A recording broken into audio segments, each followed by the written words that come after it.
if you put the right team together and you have the right people in the right seats with the right desires and the right skill sets and the right thought processes, you can accomplish anything.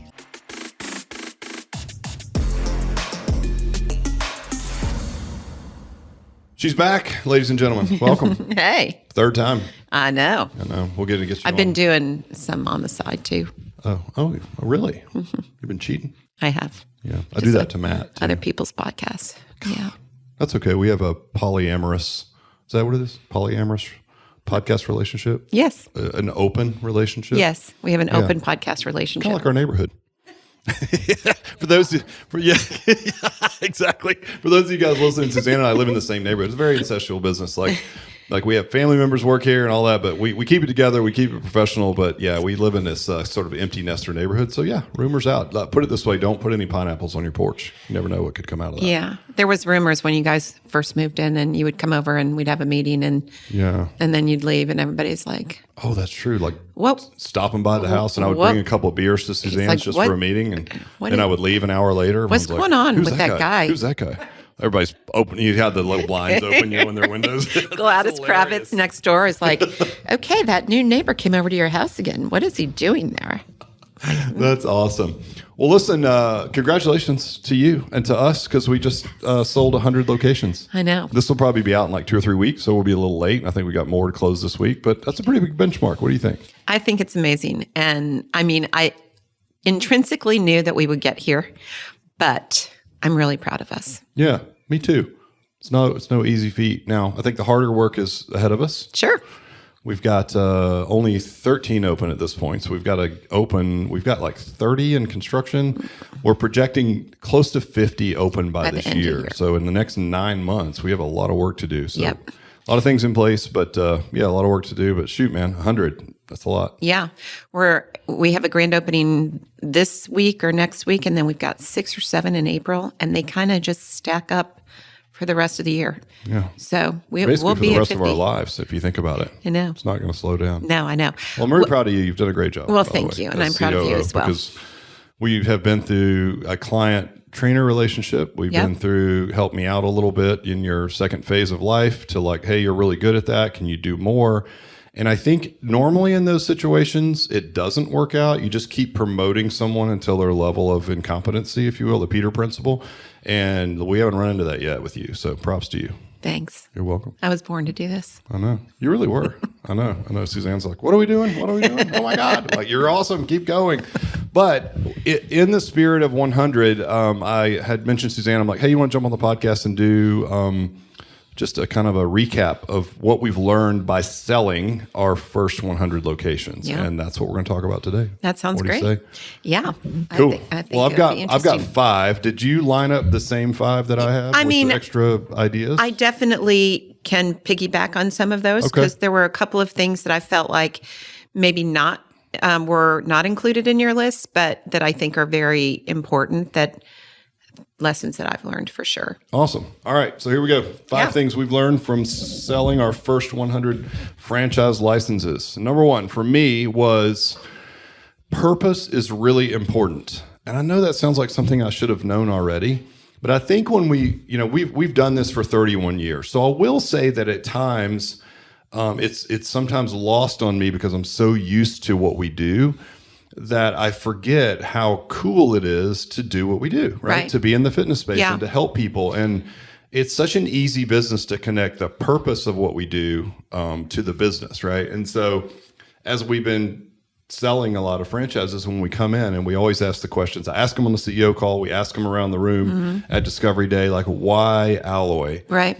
And I love to hear back from folks, like maybe some of the things that we work hard to do. Like, it's a simple model. I understand it. If it was in my market, I would buy it. I would join it. Yep. So that's really great. But then to a person, everyone says, a lot of these folks are maybe going into their second phase, right? Or it's another investment strategy. And they're like, the other things I do are great and I make good money, but I really want to do something with purpose. Right. And I think I'm maybe surprised that it even surprises me, if that makes sense. Because it's like, well, yeah, duh. But it's really important. And I think the more we hear that, then the more we can lean into that as a message, because it's really important to people to do something that makes a difference in the world. Right. And not just for their end user, their client, who maybe they're going to lose 25 pounds and move better and regain control of their health and their life and their blood pressure and everything else, but how it affects the community too. And I think a lot of our franchisees have spoke to that. Like, they really love being in the community and promoting the benefits of exercise and good health and fitness, and it's really cool to see. Yeah, it's sort of like, and I'm sure a lot of you guys listening, and I've experienced this, and you have as well. You bring in someone new, either to your team, or like, say when we owned just the gyms, and we would bring in an intern, and they'd be so excited about the thing, and it would sort of rekindle my excitement and remind me, like, what we do is so cool, right? And so I selfishly love when franchisees like speak back to us what they see are the things, the special purpose in what we do. And it reminds me of how it is a great business to be in, and it does have a lot of purpose. And I'm like, you know what? I mean, I get as much from hearing them describe it as probably they do from thinking about getting into it. Yeah. Right? Agreed. It's So a cool purpose is a bigger deal than I thought it would be when I look. I think you don't go to franchising unless you can provide a business model that gives somebody return on investment, right? Or the opportunity for it's franchising, so I have to say opportunity for return on investment, right? So if we can do that, check. Now we go to franchising. Then purpose becomes a really big deal, and so I think for me, I probably looked at it more transactional than I do now after hearing everyone tell us how important purpose is. I think we'll just lean into that even more. And I think purpose doesn't like drive your business. It's not operations. It's not hiring and all that. But some of those things are difficult, and some days are not as fun. You know, it's just business at the end of the day. But it's a hell of a lot easier when your why is really big and compelling. Correct. And this is a business that's easy to understand what your why is. And I will tell everyone that I'm just as passionate about what we do now, even though it's a different sort of vehicle for what we do than it was when I just owned one gym or a couple of gyms. But I still never wake up and think, I can't believe I have to do this, because the why is so big. Because again, it has a purpose behind it. Right. And I think that's the underlying main driver for this whole thing. If we were only producing useless widgets that just put money in our pocket, we could be investment bankers, maybe. I don't know, maybe. Right. And in our case, the purpose, there's many purposes. They're multi-layered. So, you can think of it in terms of, well, we're serving, we're providing a vehicle for people to get into better shape and to be healthier, to live their lives better. But we're also providing a framework of a business, a franchise business, where people that have been working oftentimes in other industries, working for the man, so to speak, or working for big corporate, to realize their dream of entrepreneurship, of being in business for themselves, and really producing something that could potentially be a legacy for them, for their family, for their children, for their grandchildren, whatever. Right. So we've got lots of purposes, and I think that even makes it more exciting.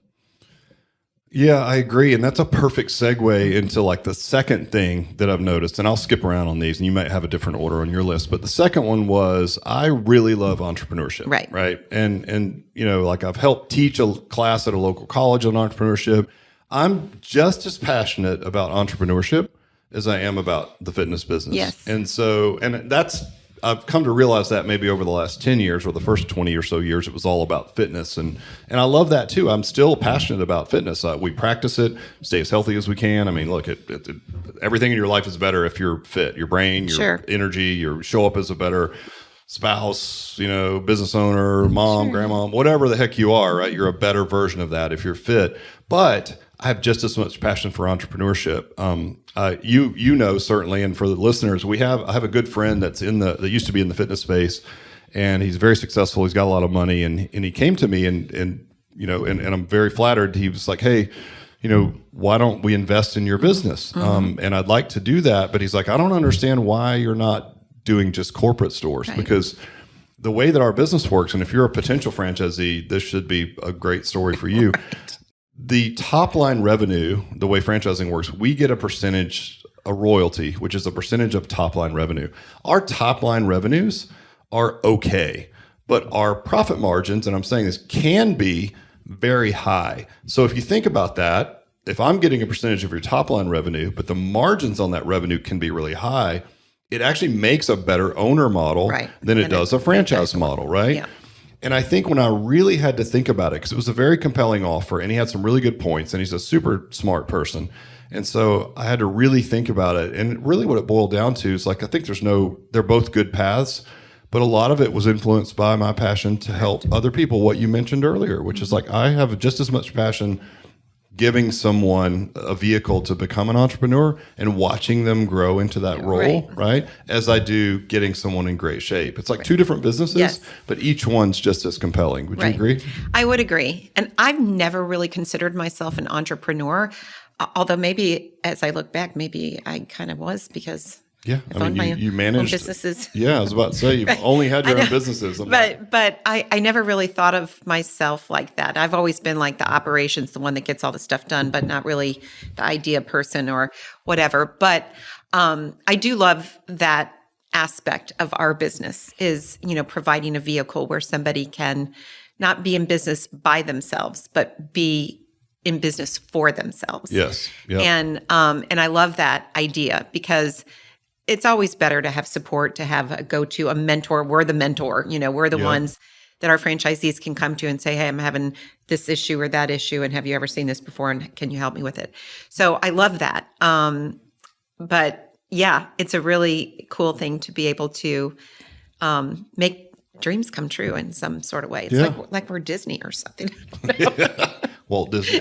By the way, I want to be cryogenically frozen if I die, so I can come back in the future and see what's going on. Right. But yeah, so that was number 2. I think is that it's been even more evident. I think that I really love entrepreneurship, and I really you're love born to that see way. People. I mean, yeah, and I think. You feel like you're sort of like franchising for me is a vehicle to pay it forward. I know it sounds odd because, of course, it's self-serving. If we build this giant franchise, it certainly has some great enterprise value. Sure. But that's just a byproduct of the thing that we do. It's like that's not the end game necessarily. So it's like the work itself is what's so compelling. Right. And, to be able to provide this vehicle and again, see people realize their entrepreneurial dreams, I maybe underestimated how important that was to me until now. And that now... It's not only is the thing that we're putting into market amazing, so we're like getting these local communities into a better place from self-esteem, health and fitness, the whole deal, but we're also now providing this vehicle, for people to be successful. Right. So I love it, and I think I'm really glad that we stayed with the franchise path for that reason, because if it was only to benefit us and me, I don't know if I would have been as excited about it. Well, and that's part of my job. And it's one of the reasons that we're such great partners is because you are just a consummate entrepreneur. You're always kind of thinking like, it's like a golden retriever with a squirrel, it's like, thank you, But there are times where, you get distracted because you've got all of these ideas and all of them, or some of them at least, are very good ideas. But one of my jobs is to say, hang on.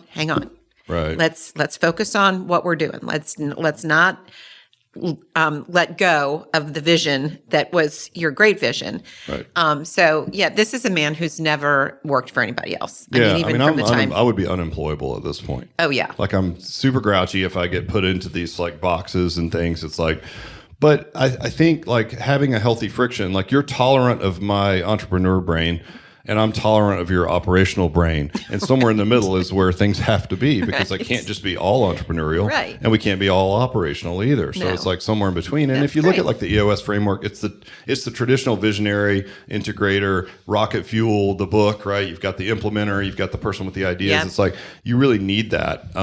But all that being said, we both love entrepreneurship. Suzanne doesn't think she's one, but I'll say that she is. She knows I'm a crazy one, so I love to see people realize that. Yes. Now, leads to number 3. I'm going a little out of order from what I have written down, but this is the third thing that I've realized, and this is kind of heartbreaking at times, but not everyone's cut out for entrepreneurship. And not at all. Not at all. It's really heartbreaking. It's like, I think if you guys are listening to this, and we have a lot of listeners that are just in the fitness industry, and you have somebody that comes in and they want to lose weight and they want to do all these things. And this is a very similar kind of, I think, construct where you give them all the tools and you want it more than they do for themselves. And they just don't do the things that you ask, right? And it's just like, golly. But then over time, you start to realize, well, it's just not for everyone. Like some people just aren't ready or what have you. And I will tell you that we've learned already in the few that we have open, some people are up for the challenge and some folks just aren't cut out for entrepreneurship. Right. And that's okay. I'm glad you said that, because that just because I've been one, and I think it gets maybe over glorified at times. It's a cool thing. Not nearly as fun as people lead on, right? But it's a very cool thing. Yeah, I want to be. What are you going to do? I'm going to study entrepreneurship. I'm a lone wolf. Yeah, exactly. I'm a maverick. I'm going to go out there and do this. Like that comes with its challenges, sleepless nights. You have to have a massive ability. You have to be super risk tolerant. You have to be able to shoulder a pretty heavy load at times. I've only done it, so I'm used to it. But it's been surprising that people that are very intelligent, that have a lot of skills that should cross over to entrepreneurship, sometimes don't. We've seen that. We have, and it's kind of heartbreaking in a way. But then you find out, just like in the fitness space, you can give everyone the tools, but if they're not going to do it, there's nothing you can do. No. Like, they have to make the decision to do it. And I think part of it, they have to be wired that way. Really, I'm not sure, but I think, like me, I could have probably worked for somebody else my whole life and done a really fine job, or I'm also comfortable in a somewhat comfortable entrepreneurial adventure, right, but maybe not as risk tolerant as you are. Right. So there's some gradations, but I think that there are some people who just are not wired to be in business for themselves. It's too much. It's crushing, the pressure, the what ifs, the whatever. They just can't deal with it. And so those people should not do that. They should work for somebody. Yeah, and again, look, if you've got a really big skill set and you're, an attorney or in finance, or right, there's or doctor, or engineer. Yeah. You can make a lot of money, yeah, right? You really can, and there's a way less stress doing it. So I think it gets over glorified, and I think some people are like, they want to take their shot at it. It's just not for everyone. I think it's been surprising, and maybe it's an ego thing where someone like me who loves entrepreneurship, I think I can teach anybody to be an entrepreneur. It's like, no matter who you are, I can teach you. You can't teach them the want. Right. Well, that's it. You just hit it. And I think that's what I've learned in this 100 locations sold, is that you can't, ego check. You can't teach everyone to be an entrepreneur. No. Right. And they might think they want to do it, but I would think the hardest thing, I think, for some people that are in that situation is to admit that, they are the problem, right? I know that's really difficult. It's really difficult. One of the things about entrepreneurship, if you're going to stay in it a long time and you're going to be successful, is you've got to be able to point the blame directly at your own chest, period, because the buck stops with you at the end of the day. Well, we do that a lot. We do. I do it worse than I will say for us, it's that's our fault. It's our fault. It's our fault. And you'll be like, hey, that's not all our fault. And you push back, which is good. Right. Because you know how radical I am in that direction, because that's, to me, how you survive as an entrepreneur is you're also saying I have control of these things. Right. And that means that it's my fault. So by saying that something else is at fault is also giving power to whatever that thing is. So let's say that you're a franchisee, or you're just an entrepreneur in general, and you're struggling for gosh knows what reason. Instead of looking at the things that you can control that are right in front of you, if you're not wired this way, it's very easy to be like, oh, it's the market. I can't find anybody to work for me. People don't want to work that hard. It's COVID, pricing. There's all these reasons. And really what you're doing is, in a lot of ways, you're just shucking the responsibility. Once you start pointing the finger at yourself, that's when you start becoming an entrepreneur, to me, right? Right. And it's very hard to do that. And I think, what people think, and this, I heard somebody explain it this way, you might look in the mirror and say, I'm doing my best. But the market, your people, your customers, they don't care if you're doing your best. You have to do what's required. Right. Period. Until you have to do what is required to be successful. And if your best isn't good enough, it doesn't matter. You have to upskill yourself. You have to be brutally honest. You have to, kill your ego. You've got to dig in, and you have to do whatever is required of you, because entrepreneurship, again, it's a self-help journey disguised as a business, you're only going to go as far as you can go. And if you can't look in the mirror and be honest about whose fault it is that you're in the exact position that you're supposed to be in, based on your actions and your decisions, you're never going to change, right? And that's really hard to see somebody struggle with that. It's a really hard message to give someone like, hey, it's all your fault, right? I know that it is, and I know how they need to be wired. But I think it's really hard for them to do that. So I think, you need to be prepared if you're going to get into entrepreneurship, not to just do your best, because sometimes your best isn't going to be good enough, to be honest. You've got to do whatever's required of you to be successful. It's like that Stockdale principle, right? No matter what. Yeah. Was that in Good to Great? I think that was in Good to Great. It was, yeah. And so that was, I think, the Stockdale paradox. Paradox. Like things suck right now, but ultimately I know that I've got what it takes to be successful. And I will persevere and I will come out on top. I'll do whatever. And I won't just do my best. It's going to suck between now and then. Right? I won't just do my best. I'll do what's necessary. Right? To survive. And so, lesson number 3, like, look, man, I wish it were true. I love entrepreneurship. Like I said, I have a raging passion for it. It's not for everybody. No. Right? It's not. It's just not. It's not. And that's all right. We have to do better, finding those people. Yep. You beat me to the punch. That was it. One. So to my point, it was like, listen, what are some tripwires that we can put in place to quickly identify people that aren't wired to be entrepreneurs? And I think we've done a really good job of that based on some early learnings. But look, I wish it was for everyone, but it's not. So, okay, good. Right. And you've incorporated some of those questions, and they're tough questions, in your CEO call before they even get invited to come to meet us. Because that's Discovery Day is kind of like the last step on the journey. And I think that was brilliant because I'm sure that some of those people sitting in those chairs are kind of like, they're not expecting those tough questions, but they're necessary because depending on their answers or how they respond or, whatever, that could be a tripwire. Like maybe this person is not. Yeah. I'm not going to tell you what those questions are in case you're listening to this before you get on the call. That's right. But I will tell you that the questions, there's very few of them, but they're very purposeful. Right. And I'm looking for certain types of answers because look, I'm doing us both a favor. If you answer them correctly, let's go, baby. But if you're not, I'm saving you a lot of money and us a lot of hardship in the process, right? Yep, for sure. All right. This was second, but I moved it down just based on our conversation. Setting the right expectations. Yes, I'll let you start with this one. Huge. Well, it's so important, and I think what we've learned a lot over the past 3.5 years, but.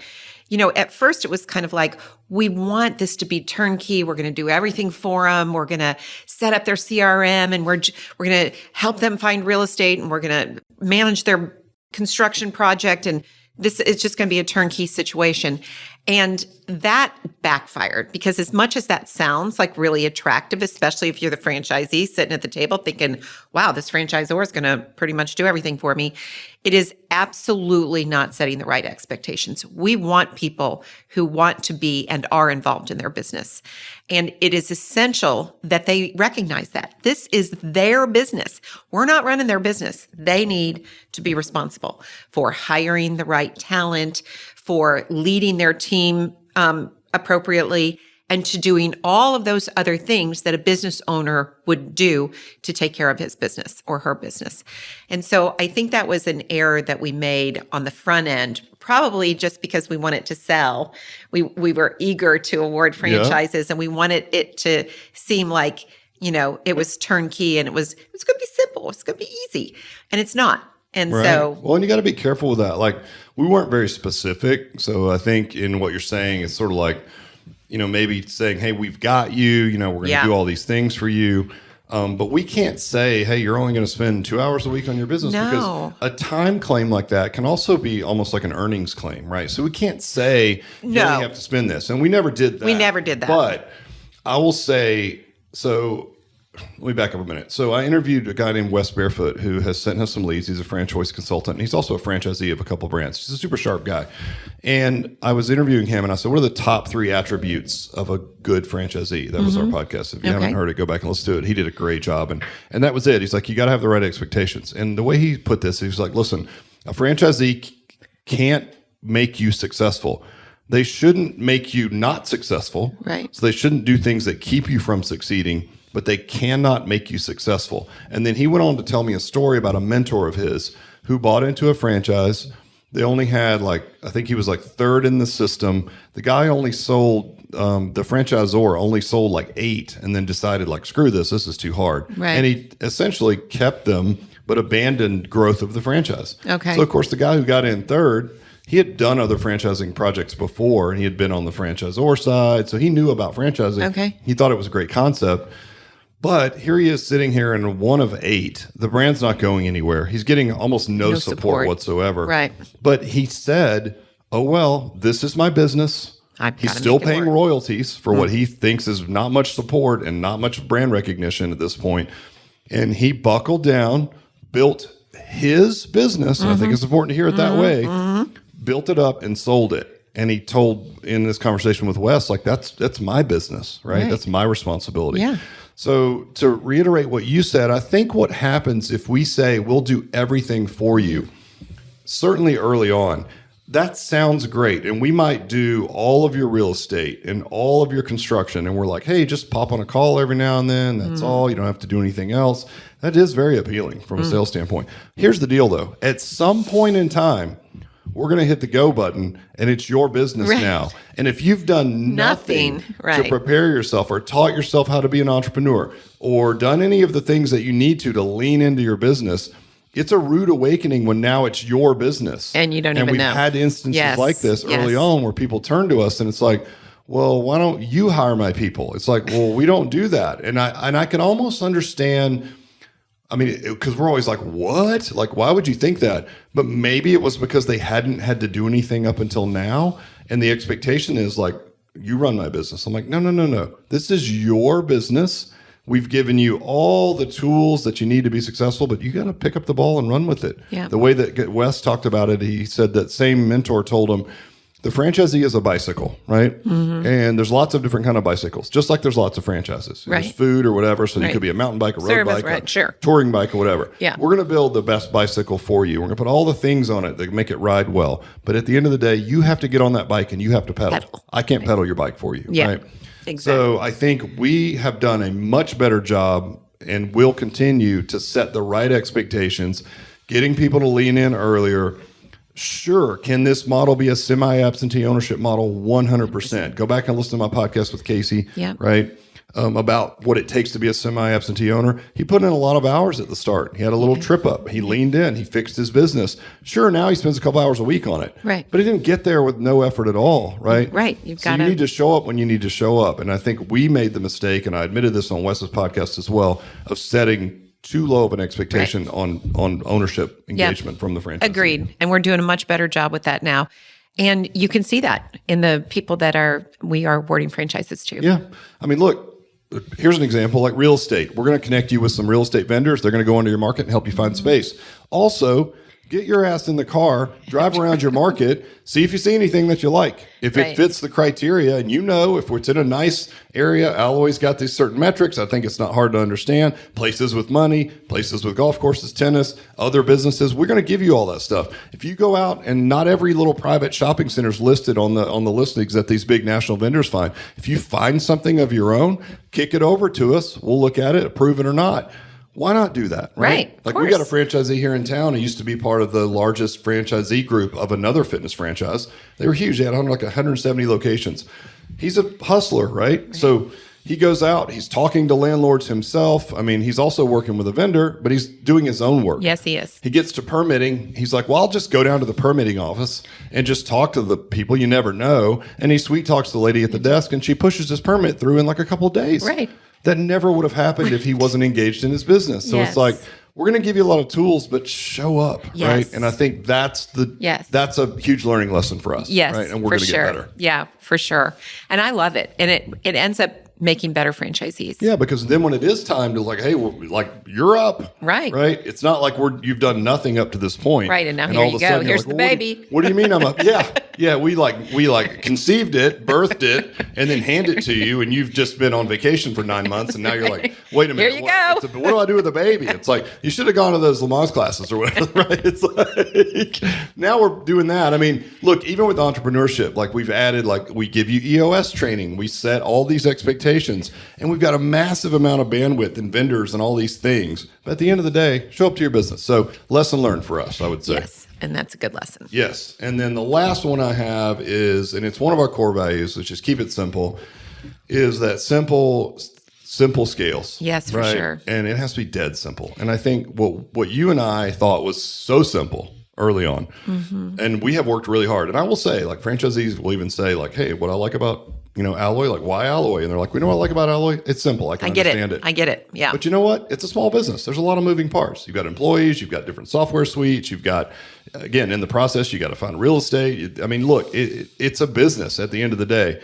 And we have pared it down to what we think is the simplest model, because we understand that scale alone makes things complex. You don't need to make something more complicated. Put 200 of them out there and it's going to get complicated, even if it's dead simple.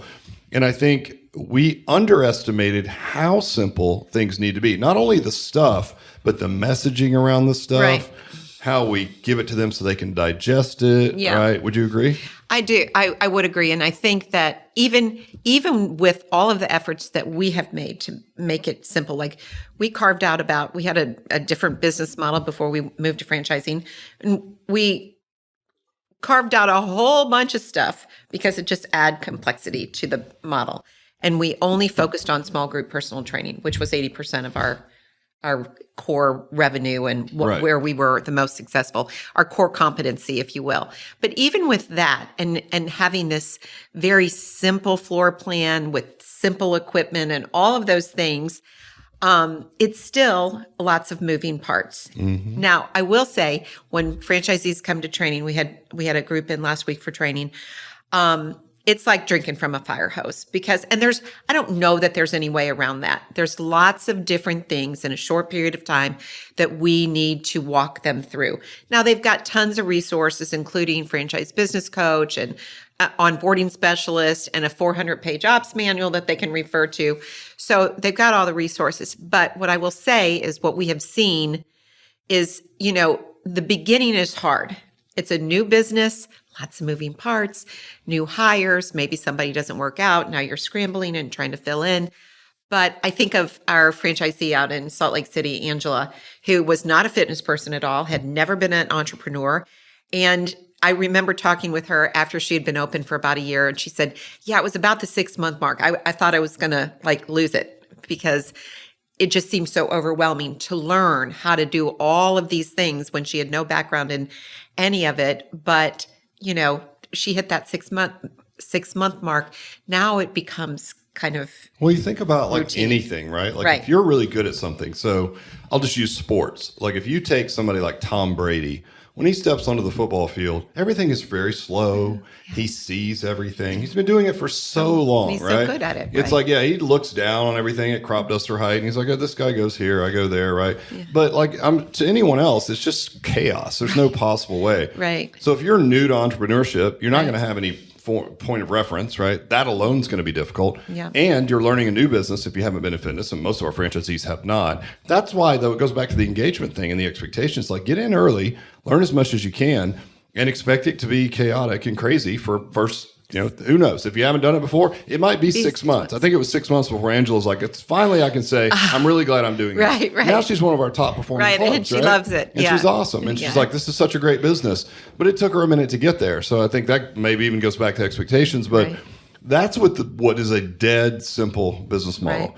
And I think anybody that's, thinking about getting into an Alloy, just know that that's our final lens on everything. Can somebody that's got 7 locations, in the 5th location on a Thursday night, their part-time coach, can they take this thing and put it into play easily? That's our final lens on everything. But that being said, it's still going to be difficult and still going to seem complex at the start. But as you zoom out, it will not. And I think if you're already an entrepreneur, you'll really appreciate how simple we've made things for you and the bandwidth that we give you.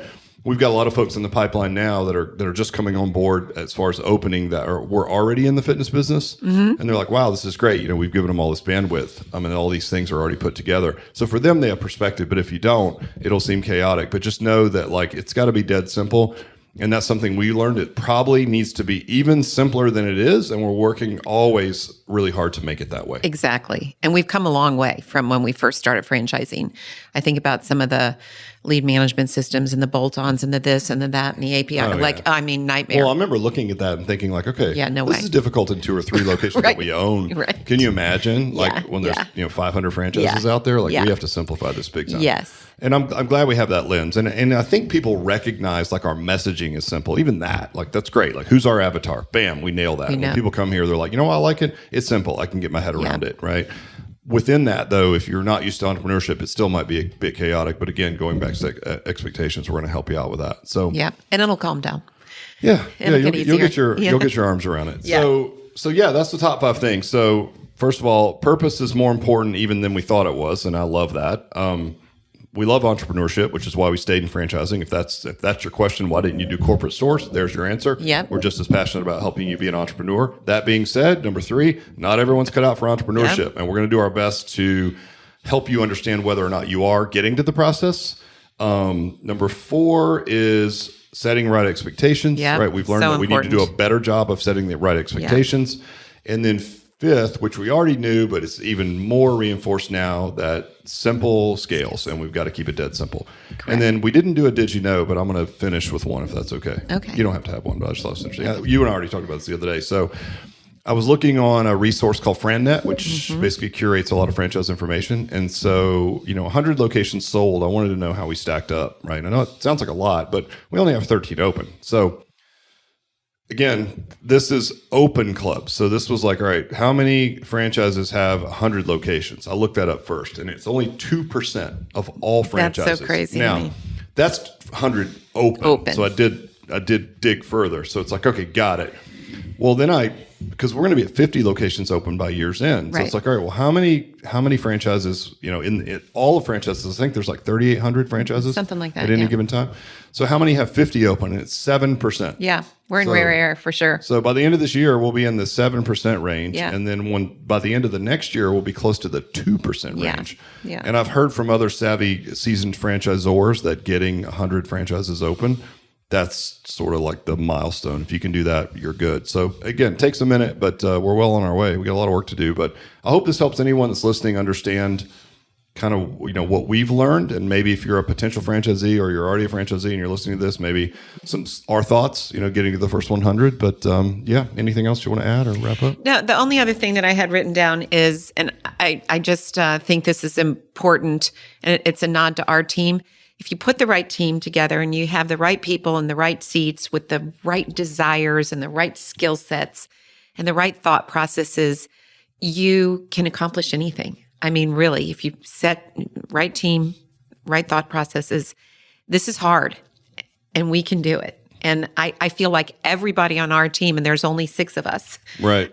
We've assembled a great team, many of whom have been here for a long time. And we all have the same goal, and we all have different skills, and we can do hard things. And we're proud of that. And I'm so proud of where we've been. Yeah, me too. I mean, look, we often say that like we're reapplying for our jobs every 6 months, and you don't get, we just talked about this before we walked into this meeting, like you don't get promoted in Alloy just because you've been sticking around for a while. Like you have to have the skill set. And again, it almost goes back to what we talked about with franchisees. It's like, if your best isn't good enough, then like you either need to upskill yourself, because you have to do what's required, not your best. Level up. You've got to level up. And we're all doing it at a very fast level. And so far, our team's been able to keep up, and I'm really proud of them. Yeah, but I mean, we could all, like, the good news about us, and this might be also good for franchisees or anybody, around Alloy. By the way, we have more employees. You forgot a couple of our remote folks, but that's okay. We have one remote folk. That's right. One remote folk. One folk. One folk remote.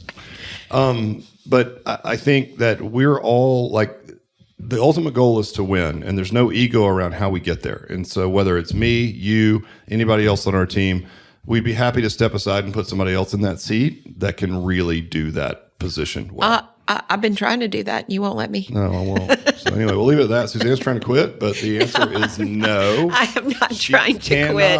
She's like, I'm too old. I'm going to retire. I'm not trying to quit, and I don't have any intentions of requiring it, at least for a few more years. I'm not worried about it. I know where you live. You're 4 houses down. That's right. I'm going to put a pineapple on your porch if you leave. I'll get you back. Anyway, guys, I hope you enjoyed it. That's what we've learned in our first 100, and we'll probably do this again next year when we've got 50 plus open. Yeah, we're at 250 open, or maybe 160. sold and 50 open. Yeah, we'll be at probably around 160 sold and 50 plus open by year's end. So yeah, onward and upward, as we say. Onward and upward. All right. Thank Peace. you.